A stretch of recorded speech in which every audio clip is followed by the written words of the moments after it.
Isang mapagpalang umaga po sa buhay ng bawat isa. At purihin ang Panginoon dahil idinako muli tayo ng Panginoon para pag-aralan ng Kanyang salita. Hindi man ito physical, it is online, pero gumawa ang Panginoon para tayo ipagtipon-tipunin ulit para sa salita ng Panginoon.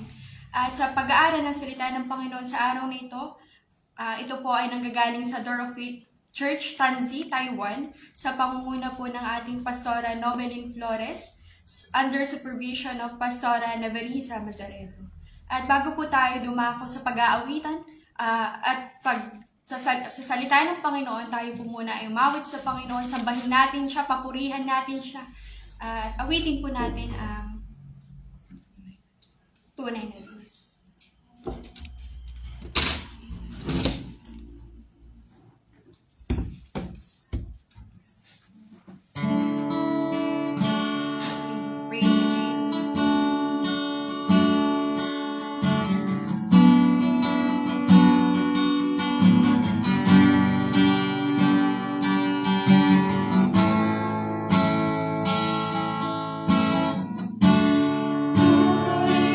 Kanya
ready ako na po sa pagbibigay ng salita ng Panginoon at tinatawagan ko po ang buhay ko ng Pastora Nabalin Flores.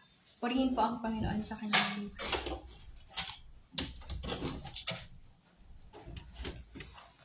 Praise God. Purihin ang ating Diyos. Purihin ang ating Panginoon. Hallelujah. Isang mapagpalang umaga po sa buhay ng bawat isa. Sa oras na ito tayo patuloy na dumako sa pag-aaral ng banal at makapangyarihang salita ng ating Diyos na buhay. Sa umagang ito, ang ating pong pag-aaralan ay magmumula po sa aklat po ng Roma, chapter 10, verse 11. Sa muli pong pagkabanggit, ito po ay matatagpuan po natin sa aklat ng mga Roma, chapter 10, verse 11. At sabi niya sa verse 11, sinabi nga ng kasulatan, ang sinumang sumasampalataya sa Kanya. Kanino? Sa Panginoong Hesus. Sabi niya, sinumang sumasampalataya sa Kanya ay hindi mapapahiya. Tayo sa mandaling manalangin sa Panginoon. Hallelujah. Hallelujah. Purihin kayo, O Diyos. Purihin ang iyong banal at makapangyarihang pangalan, Panginoon. Purihin kayo magpakailan-kailan pa man. Ama, sa oras na ito, patuloy kaming buong pagpapakumbabang lumalapit, umaasa, Panginoon, at tumudulog tanging sa inyo lamang. Dalangin namin, Panginoon, ang patuloy na masaganang pagsama, O Lord God, at patuloy na pangunguna ng iyong banal na Santong Espiritu sa aming kalagitnaan, sa patuloy na pag-aaral namin ng iyong banal at makapangyarihang mga salita. Dalangin namin, Panginoon, sa oras na ito, patuloy na tabihan po ninyo kami. Kayo, Panginoon, ang higit na magpaunawa sa amin ng inyong mensahe. At bawat salita ninyo, Panginoon, ay may babahagi sa gabing ito, sa umagang ito, patuloy pagpalain ninyo, Panginoon. Maging kalakasan, O Diyos, maging patuloy pag-asa at katatagan sa buhay ng bawat isa habang kami patuloy na lumalakad sa mundong ito. Hallelujah, alinsunod sa inyong dakilang kalooban. Hallelujah, patuloy pangunahan ninyo kami, Panginoon, at dalangin namin, O Diyos, sa oras na ito'y patuloy walang ibang mapapurihan, madakil at maparangalan, kundi tanging kayo lamang. Ibabangin niyo sa amin, Panginoon, ang inyong mensahe, O Diyos, yung mensahe na nagbumula lamang sa inyo, Ama. Sa pangalan ng aming Panginoon Jesus. Salamat po, Panginoon. Purihin po kayo, O Diyos, dakilain, luwalhatiin. Ito po ang aming samot panalangin sa pangalan ng aming Panginoong Jesus. Amen and amen. Purihin ang Panginoon. At tulad ng ating teksto sa umagang ito, sabi niya dito, sinabi nga ng kasulatan, ang sinumang sumasampalataya sa Kanya ay hindi mapapahiya. At ang ating keyword sa ating teksto sa umagang ito ay yung salitang sumasampalataya. Madalas mga kapatid, yung iba akala natin kapag nakakilala sila sa Panginoon, kapag alam na nila na meron ngang Diyos ay sapat na para magbigay o magdulot ito ng kaligtasan sa kanila. Ngunit mga kapatid, bilang mga lingkod ng Panginoon at nakakaunawa na ng katotohanan at tinanggal ang takip sa ating mga mata upang nang sa ganun na higit nating maunawaan ang katotohanan at ang salita ng Diyos ay tuloy nating higit na maunawaan na hindi ito sapat. Hindi sapat na alam lang natin na may Diyos. Hindi sapat na alam lang natin ang pangalan ng Panginoong Hesus. Kundi kinakailangan naroroon yung tunay na pananampalataya. At ang totoo mga kapatid, kahit naman nung mga panahon ng Panginoong Hesus, marami ang nakakaalam na may darating na Mesayas. Maraming nakakaalam na may darating, may isusugo ang Diyos Ama upang maging tagapagligtas ng mundong ito. Ngunit, nang dumating ang Mesayas, hindi na nila nagawang manampalataya. Bakit? Kasi iba yung inaakala nila na darating. Iba yung kaanyuan nung dumating dun sa inaakala nilang darating. Ngunit tayo mga kapatid, lagi nating tatandaan, hindi dapat natin tinitignan, kundi dapat naroroon yung higit na pananampalataya na sa kabila ng mga bagay na nangyayari sa mundong ito, naroroon pa rin yung pananampalataya natin at yung katiyakan natin. Amen. Na ang Panginoong Yesus nga ang ating tagapagligtas. Ngayon mga kapatid, ano ba yung kahalagahan o ano ba yung mabubuting bagay na nadudulot ng pananampalataya? Hindi yung pananampalatayang paimbabaw lang, mga kapatid, kundi yung tunay na pananampalataya. Unang bagay sa aklat ng Roma, chapter 5, verse 1. Unang bagay na makita natin na nagdudulot ng pananampalataya sa ating mga buhay bilang mga anak at mananampalataya ng Panginoong Yesus. Sabi niya sa aklat ng Roma chapter 5 verse 1, sapagkat napawalang sala na tayo sa pamagitan ng ating pananampalataya. Mayroon na tayong mapayapang ugnayan sa Diyos sa pamagitan ng ating Panginoong Jesus. Unang bagay, mga kapatid, na naidulot sa atin ng ating tunay na pananampalataya sa Panginoon, napawalang sala na tayo.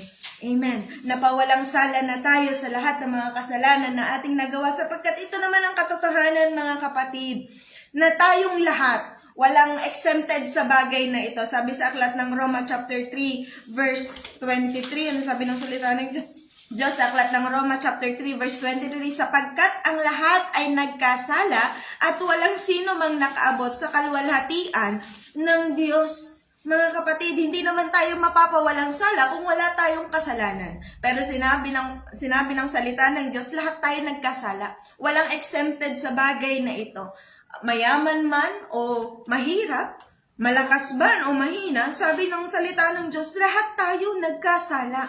At bilang lahat tayo ay nagkasala, lahat tayo nangangailangan ng pagpapawalang sala. At walang ibang maaaring magbigay nito, walang ibang maaaring magdulot nito, mga kapatid, kundi tanging ang Panginoong Jesus lamang. At iyon ang ibinigay ng ating Panginoon nang siya ay napako doon sa krus ng Kalbaryo. Dahil sa kanyang sakripisyo para sa atin, sa dulot ng kanyang dakilang pag-ibig sa atin, napawalang sala tayo. Sabi sa aklat ng Roma chapter 24 verse 25, sabi niya, ngunit dahil sa kanyang kagandahang loob na walang bayad niyang ibinigay, sila ay itinuring na matuwid sa pamagitan ni Kristo Jesus na siyang nagpalaya sa kanila. Nagpalaya sa atin. Siya ang inialay ng Diyos bilang handog upang sa pamagitan ng kanyang dugo ay mapatawad ang kasalanan ng lahat ng sumasampalataya sa Kanya. Ng lahat ng sumasampalataya sa Kanya. Ikalawang bagay, sabi niya sa aklat ng Roma chapter 3 verse 26, ngunit ngayon ay ipinapakita ng Diyos na siya'y matuwid at itinuring niyang matuwid ang mga sumasampalataya kay Jesus. Kung nung una, napawalang sala tayo dahil sa ating pananampalataya, ngayon itinuring naman tayong matuwid. Anong pinagkaiba ng bagay na iyon, ng pagpapawalang sala at pag-aaring matuwid? Sabi niya, ang mga pinawalang sala, ito yung mga tinatawag, absuelto ka na, meaning nagkasala ka, pero yung kabayaran ng pagkakasala mo, merong umako nun. Amen. Merong nagbayad nun. May nagpiyansa. Amen. Sa iyo. Pero yung inaring matuwid, ibig sabihin nun, pinawalang sala ka na. Yung meron kang kasalanan, pero lahat yun binura. Amen. Dahil ang totoo, mga kapatid, kung wala tayo sa Panginoon, wala namang aarihing matuwid talaga. Pero nung tinanggap natin ang Panginoong Yesus sa ating mga buhay, nang sumampalataya tayo sa Panginoon, nang sumampalataya tayo na ang Panginoong Yesus ay natigi doon sa krus ng Kalbaryo at after 3 days, amen, siya'y muling binuhay. Dahil sa pananampalataya nating iyon, na ang Panginoong Yesus ang siyang nagligtas sa atin, inari tayong matuwid ng Panginoon. Sabi sa aklat ng Isaiah chapter 1 verse 18, sabi niya, halik kayo at tayo'y magpaliwanagan, sabi ni Yahweh, gaano man kapula ang inyong mga kasalanan, kayo'y aking papuputiin tulad ng yelo o bulak. At sabi din sa aklat ng Ezekiel, di po ba, ang sino mang makasalanan, ngunit tumalikod sa kanyang kasalanan at manumbalik sa Panginoon, lahat ng maruruming bagay na kanyang ginawa, lahat ng mga pagkakasala niya, lilimutin yon ng Panginoon. At iyon ang ginawa ng Panginoon sa ating mga buhay nang tayo sumampalataya sa ating Panginoong Yesus. Lahat ng mga kasalanan na yun, winash out niya. Binigyan niya tayo ng panibagong buhay. Hindi niya lang tayo, mga kapatid, pinawalang sala. Hindi lang niya tayo tinubos. Nilinis tayo ng Panginoon. Ganon kabuti ang ating Diyos na buhay. Una, pinawalang sala tayo. Pangalawa, inari tayong matuwid sa harapan ng Panginoon.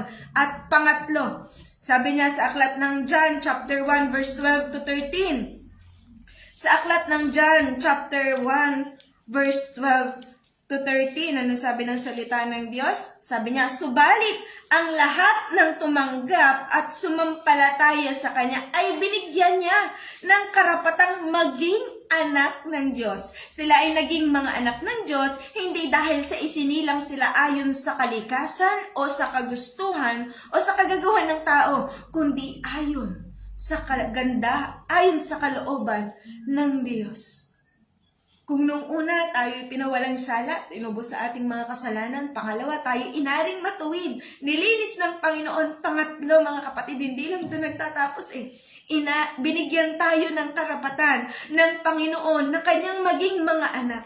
Ano bang sabi ng aklat ng Roma chapter 5 verse 10? Dati tayo'y mga kaaway ng Diyos. Amen. Sa aklat ng Roma chapter 5 verse 10 sabi, dati tayo'y mga kaaway ng Diyos, ngunit tinanggap na niya tayo bilang mga kaibigan sa pamagitan ng pagkamatay ng kanyang anak, at dahil dito'y tiyak na maliligtas tayo sapagkat si Kristo ay buhay. Dati kaaway tayo ng Panginoon, pero dahil sa kagandahang loob ng Diyos, amen, nang ating tinanggap ang Panginoong Yesus sa ating mga buhay, nang inari natin ang Panginoong Yesus bilang ating hari at tagapagligtas, binigyan tayo ng karapatan, inampun tayo ng Panginoon from being an enemy and now being a children of God. Kung tutuusin mga kapatid, titignan natin, pag tayo kaaway natin ng Diyos, ano bang magagawa natin? Tiyak, mapapahamak tayo. Amen. Kung tayo sa harapan ng Panginoon ang tingin niya sa ating mga kaaway, tiyak madudurog tayo. Walang pagtatagumpay sa atin. Bakit wala naman tayong magiging laban sa Panginoon? Pero dahil sa kagandahang loob ng Diyos, inari niya tayong mga anak. Binigyan tayo ng karapatan ng Panginoon. Amen. At ang panganay sa atin ay ang Panginoong Yesus. Isipin natin, gaano kaganda yun. Yung hari, yung Diyos na siyang lumikha ng langit at lupa. Amen. Yung makapangyarihang Diyos na ating pinaglilingkuran ay matatawag nating Ama. Sabi ng salita ng Diyos sa aklat ng Mateo chapter 7 verse 11. Sabi ng aklat ng Mateo chapter 7 verse 11, kung kayong masasama ay marunong magbigay ng mabubuting bagay sa inyong mga anak, gaano pa kaya ang inyong Ama na nasa langit? Bibigyan niya ng mabubuting bagay ang sinumang humihingi sa Kanya. Pero kung tutuusin mga kapatid, titignan natin, wala naman tayong lakas ng loob na humingi sa Diyos kung hindi natin siya kinikilalang Ama. Amen. Sabi niya doon, kung kayo na masasamang tao, nagbibigay kayo ng mabubuting bagay sa inyong mga anak, gaano pa kaya ang ating Ama? Gaano pa kaya ang Diyos? Amen. Malaging mabuti ang Panginoon. At wala siyang ibang bagay na idudulot sa kanyang mga anak, kundi mabubuting bagay. Pero bakit, Pastor, bakit gano'n? Nakakaranas pa rin naman ako ng mga bagay na matitindi. Nakakaranas pa rin ako ng mga pagsubok. Nakakaranas pa rin ako ng mga kapigatian, kalungkutan. Bakit gano'n, Pastor? Mabuti ba yun? Yes! Mabuti iyon. Kung pagsasama-samahin natin lahat ng bagay na ginagawa ng Panginoon, minsan kasi nakatingin lang tayo sa pangit na bagay. Akala natin yun na yun. Hindi mga kapatid. Ito'y parte ng mabuting plano ng Panginoon. Huwag tayong tumingin sa isang side lang. Huwag tayong tumingin doon sa mga negatibong bagay lang. Tingnan din natin, mga kapatid, ano ba yung plano ng Panginoon sa kabila ng lahat ng yon? Lagi nating tatandaan, ang bawat pagsubok na niluloob ng Panginoon sa ating mga buhay, ito ay yung mga bagay na patuloy na humuhubog sa atin upang higit tayong manampalataya, higit tayong magtiwala, at higit na dumepende sa ating Panginoon. Amen. Yung mga pagsubok na yan, hindi lang yan nila ng Diyos para umiyak ka. Hindi. Ito'y nilagay ng Panginoon upang nang sa ganun ay patuloy tayong mahubog sa ating pagkatawag bilang mga anak ng Panginoon, bilang mga lingkod ng Diyos. Bakit? Kasi kung hindi na tayo dadaan sa pagsubok, mga kapatid, baka dumating sa punto na nagtitiwala na lang tayo sa sarili natin. Baka dumating sa punto na, kaya ko na yan. Alam ko na yan. Diba? Pero mga kapatid, ayaw ng Panginoon na dumating tayo sa ganong kalalagayan. Mabuti ang Diyos. Ayaw niyang dumating tayo sa pagkakasala. Amen. Nais niya, patuloy tayong dumepende sa Panginoon. Nais niya, tuloy nating makita ang kabutihan at kamanghamanghang bagay na ginawa ng Panginoon. Bakit? Totoo mga kapatid, higit nating nakikita ang kapangyarihan at ang mga kamanghamanghang ginagawa ng Panginoon sa ating mga buhay kapag tayo ay nasa panahon ng pagsubok at suliranin. Nakikita natin na truly God will provide kapag tayo ay nakasakawalan. Diba? Napapatunayan na truly that God can heal any sickness and diseases kapag tayo dumaranas ng mga sakit at karamdaman. Kaya wag nating isipin na kapag tayo nasa mabibigat na sitwasyon, kapag nasa pangit tayong sitwasyon, hindi na mabuti ang Diyos, no. Mabuti ang Panginoon. At mananatili siyang mabuti sa kahit na anumang sitwasyon. Pangapat na bagay sa aklat ng John, chapter 3, verse 16, sabi niya doon, sapagkat gayon na lamang ang pag-ibig ng Diyos sa kasangkatauhan, kaya't ibinigay niya ang kanyang kaisa-isang anak, upang ang sino mang sumampalataya sa kanya ay hindi mapahamak, kundi magkaroon ng buhay na walang hanggan. Nung una, napawalang sala tayo. Pangalawa, inari tayong matuwid. Pangatlo, binigyan tayo ng karapatang maging anak ng Diyos. Pang-apat, ang sino mang sumampalataya, ay, sabi niya doon sa kanya, ay hindi mapapahamak, kundi magkakaroon ng buhay na walang hanggan. Amen. Oo mga kapatid, alam natin, lagi natin tatandaan at wag nating ipagsawalang bihira o wag nating gawing biro na totoo ang impyerno. Totoo iyan mga kapatid. At isipin natin kung dito pa lang sa mundong ito, lalo na sa bansang Pilipinas, di ba? Kapag dumating ang summer, napakatindi ng init. Isipin natin yun. At maraming nagre-reklamo. Kung yung init pa lang na yun, di ba? Marami nang nagre-reklamo. Paano pa kapag doon na sa impyerno? Pero wag nating hilingin, mga kapatid, na tayo mapunta doon. Bakit? Kasi ang kalooban ng Diyos para sa atin ay hindi sa impyerno.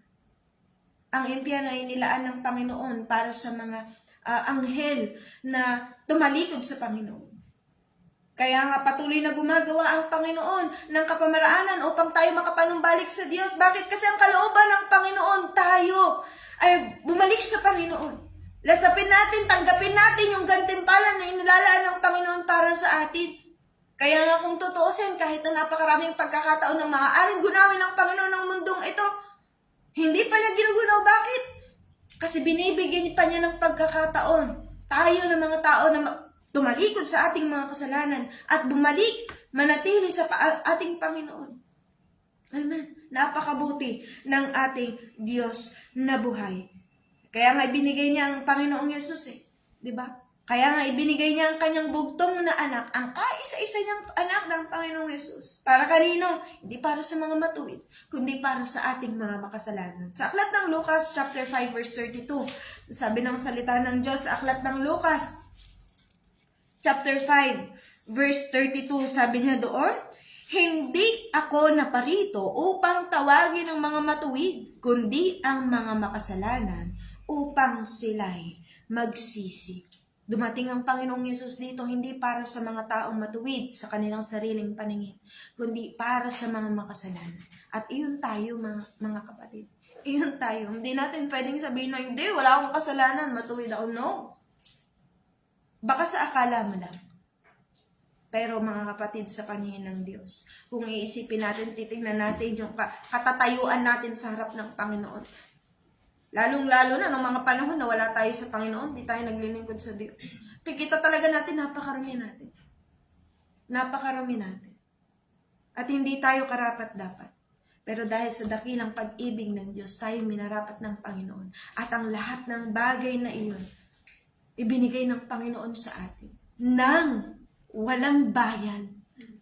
Walang bayad. Hindi niya sinabi, ganito mo na gawin mo ha. Bago kita iligtas, bago kita ariing anak ko, ganito mo na gawin mo ha. No.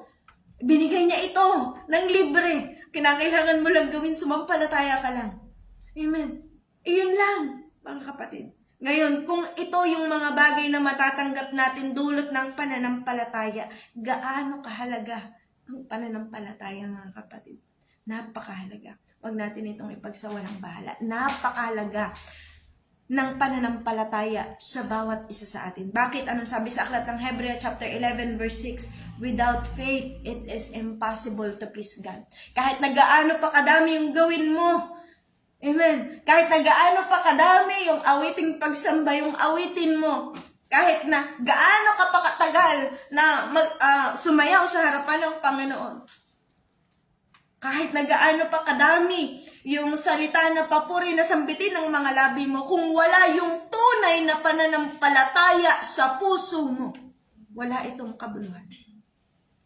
Wala itong kabuluhan. Amen. Tingnan natin yung kriminal na nasa tabi ng Panginoong Yesus nung time na siya ipinako sa krus. At that moment, naniwala siya, nanampalataya siya sa Panginoong Yesus na sabi niya, Jesus, kapag naghahari ka na, alalahanin mo ako. Sinabi niya yun na may buong pananampalataya at nakita yun ng Panginoong Yesus. At anong sabi ng Panginoong Yesus? Ngayon din, isasama kita sa paraiso. Dahil sa kanyang pananampalataya ng Panginoong Yesus ay maghahari nga sa kabila ng nakikita niya ng Panginoong Yesus nakapako sa krus. Kasama niya na nakapako sa krus, sa kabila ng nakikita niya na gano'n, nanampalataya siya na maghahari nga ang Panginoong Yesus. At dahil sa pananampalataya niya na iyon, ano sabi ng Panginoong Yesus? Ngayon din, isasama kita sa paraiso. Nabigo ba siya? No. Hindi siya nabigo. Huling segundo ng kanyang buhay. Naranasan niya, natanggap niya ang kaligtasan buhat sa Panginoon. Sa pamagitan, hindi ng mabubuting gawa, kundi sa pamagitan ng pananampalataya. Pananampalataya kanino? Hindi sa tao, hindi sa bagay. Walang iba, kundi tanging sa Panginoong Yesus. Sapagkat anong sabi sa aklat ng John chapter 14 verse 6, I am the way, the truth, and the life. No one comes to the Father except through Him. Siya lang ang daan, siya lang ang katotohanan at ang buhay. Tanging ang Panginoong Jesus lamang. Walang iba. Siya lang ang tunay na Diyos. Siya lang ang nag-iisang Diyos. Wala nang iba. Purihin ang Panginoon. Purihin ang ating Diyos na buhay. Kaya mga kapatid, kung mayroon mang bagay na wag dapat mawala sa atin, pinakamahalagang bagay na dapat nating iniingat-ingatan, ito ay ang ating pananampalataya sa ating Panginoon. Purihin po ang ating Diyos na buhay.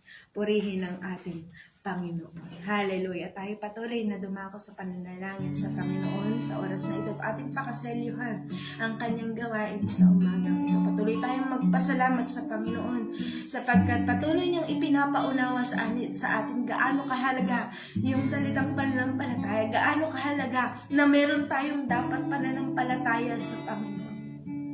Pinapaalala sa atin ng Diyos na mga kapatid, hindi sapat na meron tayong mabubuting gawa. Ngunit kung walang pananampalataya, walang kabuluhan ang lahat ng bagay nito. Walang kabuluhan ang lahat ng bagay nito.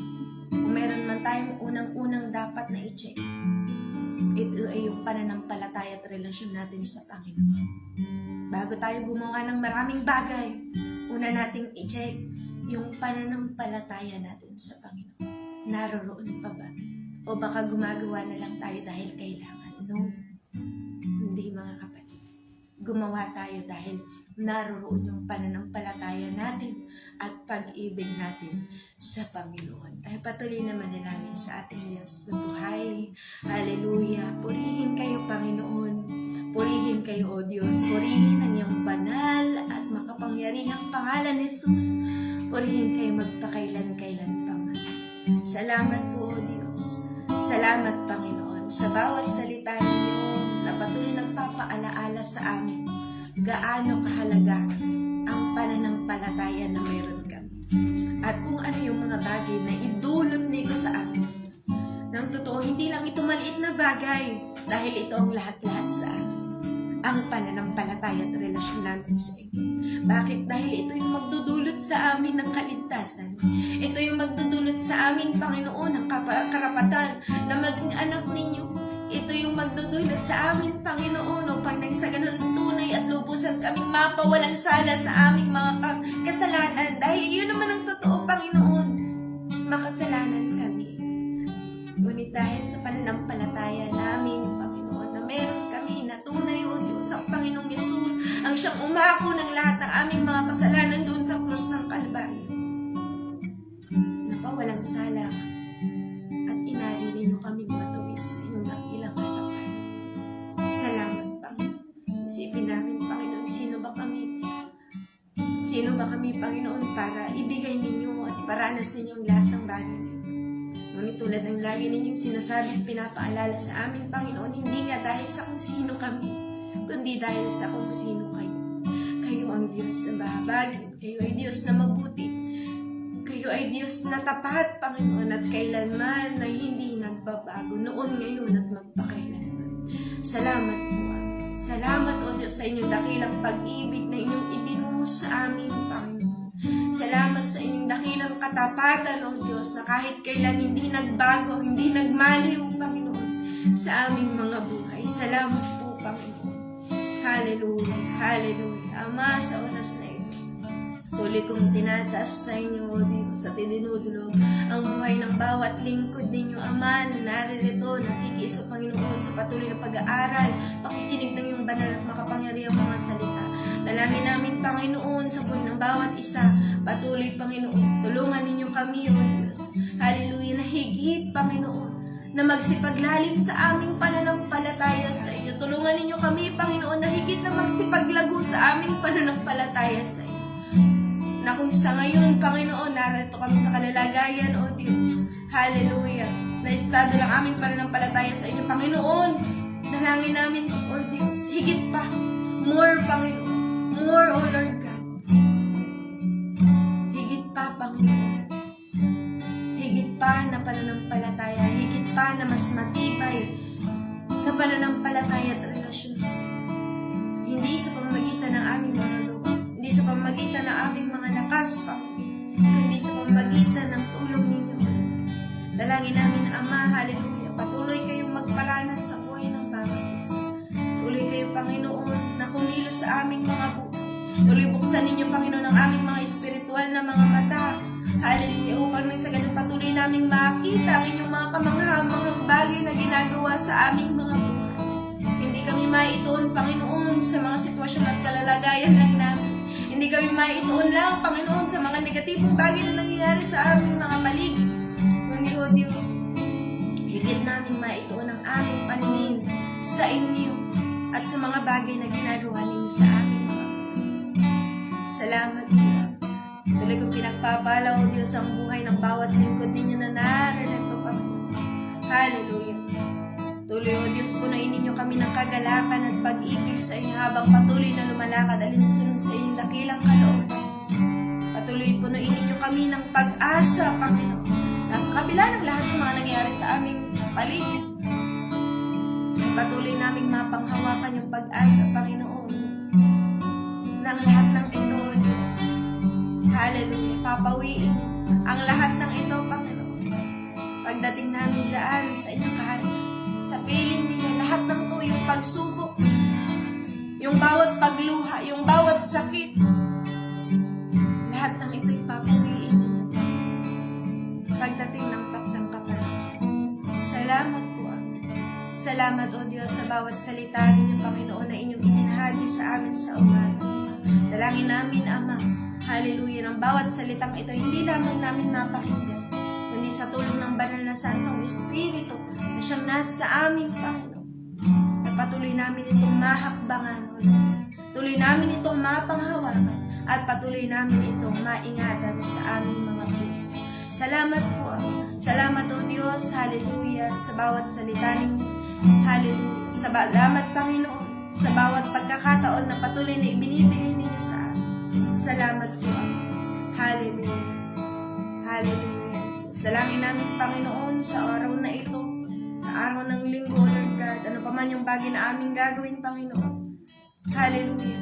Patuloy, O Diyos, kumilos kayo at magparanas sa buhay ng bawat isa sa amin, higit pa sa kung ano yung mga naranasan namin noong una.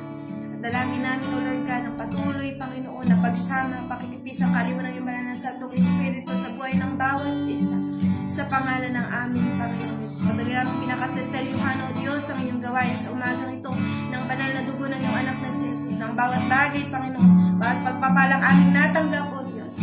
Hallelujah. Hindi maagaw ng kaaway sa amin. Pagkus Panginoon ay patuloy, O Lord God, na maitanim sa pinakamatabang parte ng aming mga puso, tumubo, lumago at mamunga sa aming mga buhay. Hallelujah. Salamat po, Ama. Salamat, Panginoon. Salamat po, O Diyos. Tunay na napakabuti ninyo, Panginoon, sa buhay ng bawat isa. Hallelujah. Tunay, O Lord God, mabuti kayo, Panginoon, sa lahat ng panahon. Purihin po kayo, O Diyos. Dakilahin kayo at luwalhatiin. Sa pangalan ng aming Panginoong Hesus, ito po ang aming samot panalangin. Amen and amen. Purihin po ang Panginoon. Muli isang mapagpalang araw po sa buhay ng bawat isa. God bless you all po. To God be all the glory.